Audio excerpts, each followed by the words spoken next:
Today we will learn about the log rules. Now, what is the log first? A to the power b equals to c. It is exponential form. Now, we can convert exponential form into log form and log form into exponential form.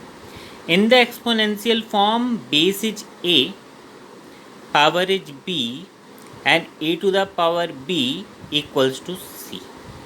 Now, if we want to convert exponential form into log form, then base remains same. Only b and c interchange their positions or interchange their places.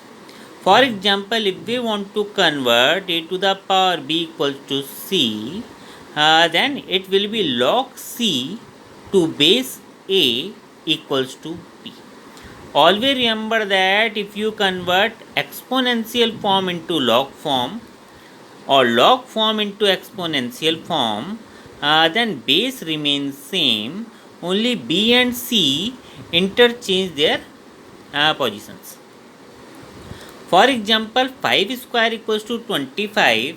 It is one exponential form and we want to convert this exponential form into log form, then base remains same. 2 and 25 change their positions. So value of this will be log 25 to base 5 equals to 2. One more example, 2 cube equals to 8.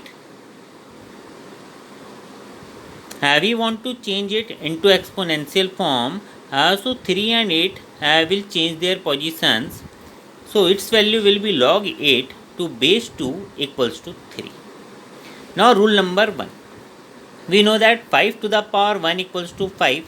Now convert it into log rule with the help of above conditions. So it will be log 5 to base 5 equals to 1.